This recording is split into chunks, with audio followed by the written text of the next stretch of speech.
কি? ত্বরণ হচ্ছে কোনো বস্তু যদি একটি কোনো বস্তু বেগ যদি পরিবর্তিত হতে থাকে তাহলে সময় সাপেক্ষে বস্তুর বেগ বৃদ্ধির হারকেই বলা হয় ত্বরণ।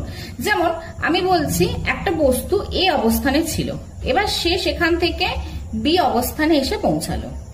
এবার এর প্রাথমিক বেগ আমি ধরছি ইউ আর অন্তিম বেগ ধরছি ভি। তাহলে বেগের পরিবর্তন কতটা হচ্ছে?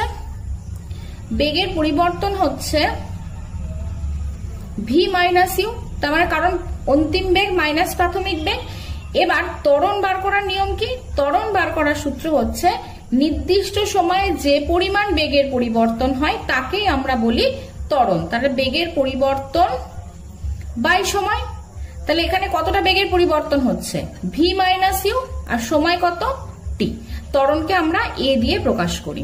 এবার ত্বরণ কি রাশি? ত্বরণ একটা ভেক্টর রাশি, কারণ একটা নির্দিষ্ট দিকেই এর দূরত্বটা অতিক্রম করছে, সেই জন্য ত্বরণ একটি ভেক্টর রাশি।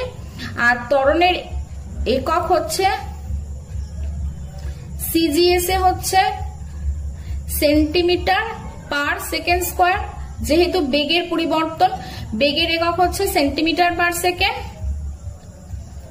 Centimetre per second by second, সেজন্য centimetre per second square. SI পদ্ধতিতে হচ্ছে মিটার পার সেকেন্ড স্কোয়ার।